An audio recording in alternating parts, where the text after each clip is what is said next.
علی محمد وعلی آل محمد کما صلیت علی ابراہیم وعلی آل ابراہیم انک حمید مجید اللہم بارک علی محمد وعلی آل محمد کما بارکت علی ابراہیم وعلی آل ابراہیم انک حمید مجید۔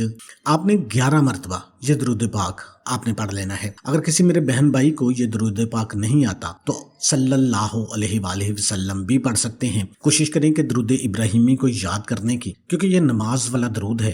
اگر آپ کو یہ درود نہیں آتا تو پھر آپ نماز کیسے پڑھیں گے؟ تو جو کلمات آپ نے پڑھنے ہیں وہ کون سے ہیں؟ وہ ہے لا الہ الا اللہ، لا الہ الا اللہ، لا الہ الا اللہ۔ یہ افضل ترین جو ذکر ہے وہ لا الہ الا اللہ کا ہے۔ اس کو لا الہ الا اللہ پڑھیں گے تو 1 شمار ہوگا۔ آپ نے 101 مرتبہ اس کو پڑھ لینا ہے، مکمل تسلی کے ساتھ، ڈوب کر، دھیان کے ساتھ آپ نے لا الہ الا اللہ کو 101 مرتبہ پڑھنا ہے۔ علماء فرماتے ہیں کہ اللہ کا ذکر جو ہے وہ اللہ کے دھیان سے ہونا چاہیے۔ تو آپ نے ہاتھ کی انگلی کے اوپر اس کو کاؤنٹ کر لینا ہے، دل میں کاؤنٹ کر لینا ہے، یا اگر آپ کے پاس کوئی تسبیح ہے آپ اس کے اوپر شمار کر سکتے ہیں۔ اللہ پاک انسان کی نیت کو دیکھتا ہے۔ یہ اتنے قیمتی کلمات ہیں، اگر آپ ان کو اچھی طرح ادا کر لیتے ہیں تو انشاءاللہ اللہ پاک کے حکم سے آپ کے اوپر ایسی کرم نوازیاں ہوں گی، آپ کے تمام بگڑے کام سنور جائیں گے، تمام جو مشکلات ہیں وہ حل ہو جائیں گے۔ کہ جیسا کہ حدیث پاک میں آتا ہے کہ افضل ذکر لا الہ الا اللہ ہے، اور ایک اور حدیث پاک میں ہے کہ بہترین دعا جو یوم عرفہ کی دعا ہے، اور بہترین بات جو میں نے اور مجھ سے پہلے پیغمبروں نے کہی ہے، یعنی لا الہ الا اللہ، وہ اکیلا ہے، اس کا کوئی شریک نہیں ہے، اسی کے لیے بادشاہی ہے اور وہ ہر چیز پر قادر ہے۔ یہ ترمذی کی حدیث ہے۔ ایک اور حدیث پاک بھی سنیے، اس کا تعلق حساب کتاب سے ہے، اس سے بھی اس کلمہ طیبہ کی فضیلت کا ہمیں ادارک ہوتا ہے۔ آپ صلی اللہ علیہ وآلہ وسلم نے فرمایا کہ قیامت کے دن اللہ تعالیٰ میرے ایک امتی کو اس کلمہ کی بدولت نجات فرمائے گا۔ فرشتے 99 رجسٹر کھول کر اس کے سامنے رکھ دیں گے، ہر رجسٹر کا طول و عرض حد نگاہ تک ہو۔ پھر اللہ کہے گا کہ کیا تو اس میں درج باتوں میں سے کسی کا انکار کرتا ہے، یا تیرے خیال میں میرے لکھنے والے نے تجھ پر ظلم کیا ہے؟ وہ امتی کہے گا کہ اے میرے رب نہیں۔ اللہ فرمائے گا کیا کوئی تیرے پاس کوئی ایسا عمل ہے؟ وہ کہے گا کہ نہیں اے میرے رب نہیں۔ اللہ فرمائے گا کیوں نہیں؟ ہمارے پاس تیری ایک نیکی ہے، بلا شبہ آج تجھ پر کوئی ظلم نہیں ہوگا۔ پھر کاغذ کا ایک ٹکڑا نکالا جائے گا جس پر یہ درج ہوگا لا الہ الا اللہ، میں گواہی دیتا ہوں اس بات کی کہ اللہ کے سوا کوئی معبود نہیں ہے، محمد الرسول اللہ، اور میں گواہی دیتا ہوں کہ محمد صلی اللہ علیہ وآلہ وسلم اللہ کے بندے اور رسول ہیں۔ فرمائیں گے کہ اس کا وزن کیا جائے۔ امتی کہے گا کہ اے میرے رب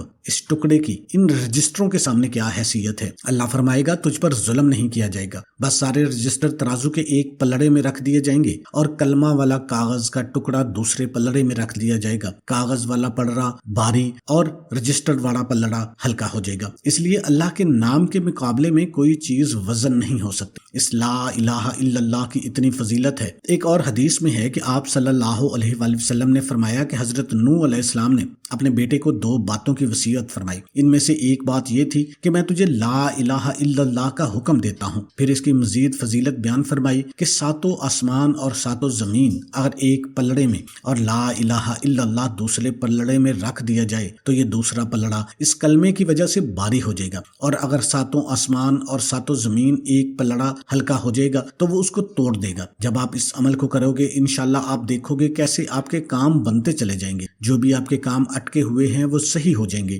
آپ کا دولت کا مسئلہ ہے، صحت کا مسئلہ ہے، بیماری کا مسئلہ ہے، جو بھی آپ کی زندگی میں مشکلات چل رہی ہیں انشاءاللہ وہ مشکلات دور ہو جائیں گی۔ آپ کی زندگی میں خوشیاں ہی خوشیاں آ جائیں گی۔ آپ کے گھر میں دولت تو ایسے برسے گی کہ آپ اپنے رب سے کہیں گے کہ یا رب بہت دولت ہو گئی ہے، اب سنبھالی نہیں جا رہی، بس کر۔ اس کے بعد اللہ پاک کا یہ اسم مبارک، اس کی بھی بہت زیادہ طاقت ہے۔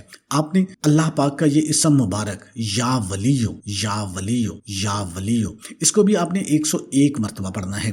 ولی کا مطلب ہے اللہ ولی ہے۔ عام طور پر ولی کا یہ مطلب لیا جاتا ہے کہ مال و اسباب اس قدر زیادہ ہوں کہ کسی کا محتاج نہ ہونا پڑے۔ اللہ ہر چیز کا خالق ہونے کی بنا پر مالک ہے، ہر طرح کے خزانے اس کے پاس ہیں، اسی بنا پر وہ اپنی مخلوق پہ بے نیاز ہے، اسے مخلوق سے اپنے لیے کسی چیز کی طلب نہیں، اس لحاظ سے وہ غنی بھی ہے۔ اللہ اس لحاظ سے غنی بھی ہے کہ وہ ہر مانگنے والے کا سوال سنتا ہے۔ یا وہابو، اس کی بہت سی برکات ہیں۔ اس کا مطلب ہے کہ سب کچھ عطا کرنے والا۔ جو آپ کے مسائل ہیں، اللہ پاک آپ کو سب کچھ عطا کرے گا، وہ مسائل دور کر دے گا جس کی وجہ سے آپ پریشان ہیں۔ آپ کی ہر حاجت پوری ہو جائے گی۔ آپ کی جو دعائیں جو آپ مانگ مانگ کر تھک چکے ہیں، انشاءاللہ وہ قبول ہو جائیں گی۔ جو بھی رکاوٹیں ہیں، جو بھی بندشیں ہیں، وہ اللہ پاک کے حکم سے ٹوٹ جائیں گے۔ انشاءاللہ اس وظیفے کی برکت سے زندگی میں آسانی آنا شروع ہو جائے گی۔ اس کے بعد آپ نے درود شریف پڑھ لینا ہے جو پہلے آپ نے پڑھا ہے۔ درود شریف پڑھنے کے بعد آپ نے دعا بھی مانگنی ہے کہ اے اللہ میری زندگی میں آسانی آ جائے۔ اے اللہ تو سچا بادشاہ ہے۔ اے اللہ تو ہر چیز پر قادر ہے۔ تو میری مشکلات دور کر دے، میری پریشانیاں دور کر دے، میری دعائیں پوری فرما دے۔ تو محترم ناظرین، یہ تھی آج کی ویڈیو۔ اس عمل کو ضرور آپ نے کرنا ہے۔ اپنے دوست، احباب، رشتہ دار سب لوگوں کے پاس اس ویڈیو کو لازمی شیئر کرنا ہے تاکہ دوسرے بھی اس عمل سے فائدہ اٹھا سکے۔ ناظرین، جب وہ عمل کریں گے، جب وہ اللہ کا نام لیں گے تو آپ کو بھی اس کا ثواب ملے گا۔ یہ صدقہ جاریہ ہے۔ اس سے بھی آپ کے بہت سارے بگڑے کام سنور جائیں گے۔ اور کوئی بھی وظیفہ نماز کے بغیر مکمل نہیں ہوتا۔ آپ نے 5 وقت کی نماز بھی لازمی ادا کرنی ہے اور حسب توفیق صدقہ بھی دینا ہے۔ تمام دوستوں سے گزارش ہے کہ اللہ کے 99 ناموں میں سے ایک نام کمنٹ میں لازمی ٹائپ کریں۔